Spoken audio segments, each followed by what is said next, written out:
आमदार माऊली कटके आपल्या बरोबर आहेत। माऊली सर, अशोक बापूंना तुम्ही हरवलं। खरं तर सातत्याने अशोक बापू पवार अजित पवारांवरती टीका करायचे की अजित पवार माझ्या कारखान्याला मदत करत नाही, घोडगंगेला मदत करत नाही। आता त्याच अशोक बापूंना हरवून तुम्ही विधान भवनात पाय ठेवल्या। तसं खोटे नाटे आरोप अशोक बापू त्या ठिकाणी करत होते आणि घोडगंगाला मदत दादांनी केली नाही। दादा घोडगंगाला मदत करण्यासाठीच तर मायबाप जनतेने या ठिकाणी एवढं 75,000च्या लीडने निवडून दिलेलं आहे। दादांना बंद पडायचं असतं तर त्यांचा स्वतःचा खाजगी कारखाना व्यंकटेश त्या ठिकाणी बंद पाडला असता।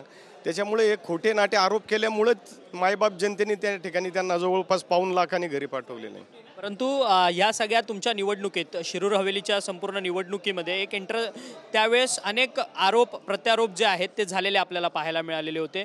अशोक बापूंच्या मुलाला देखील किडनॅप केलेलं होतं, त्यांच्यावरती किडनॅप करून त्यांना मारहाण झालेली होती, त्या संदर्भात पोलीस स्थानकात तक्रार झालेली। थेट तुमच्यावरती बोट जो आहे त्यावेळेस सगळ्या निवडणुकीच्या गदारोळामध्ये झालेला होता। या सगळ्या घटनाक्रमाकडे कसं पाहता? तसं हे सगळे खोटे नाटे आरोप अशोक पवार पहिल्यापासून ह्या अशा गोष्टी करण्यात अतिशय तरबेज आहेत।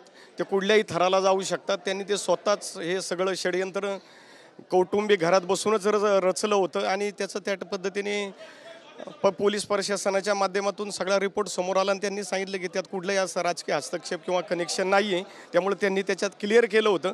परंतु ती व्यक्ती अशी आहे की राजकारणासाठी स्वतःच्या स्वार्थासाठी घरच्या कुटुंबाला काही करू शकते, त्याच्यावरून ते उघड झालं। परंतु अशोक बापू पवार सातत्यानं पवारांच्या विरोधात बोलत होते।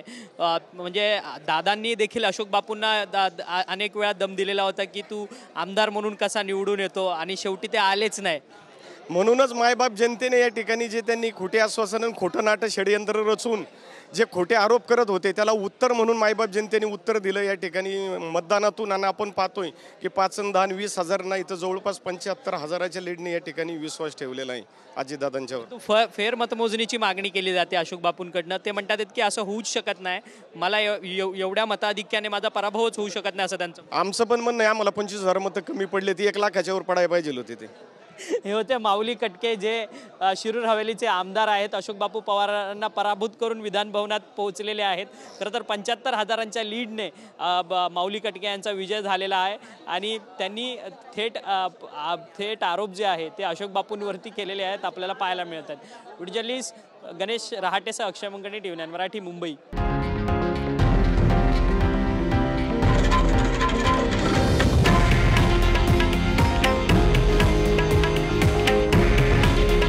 हे आहे देशातील नंबर 1 न्यूज नेटवर्क आणि आपण पाहत आहात TV9 मराठी।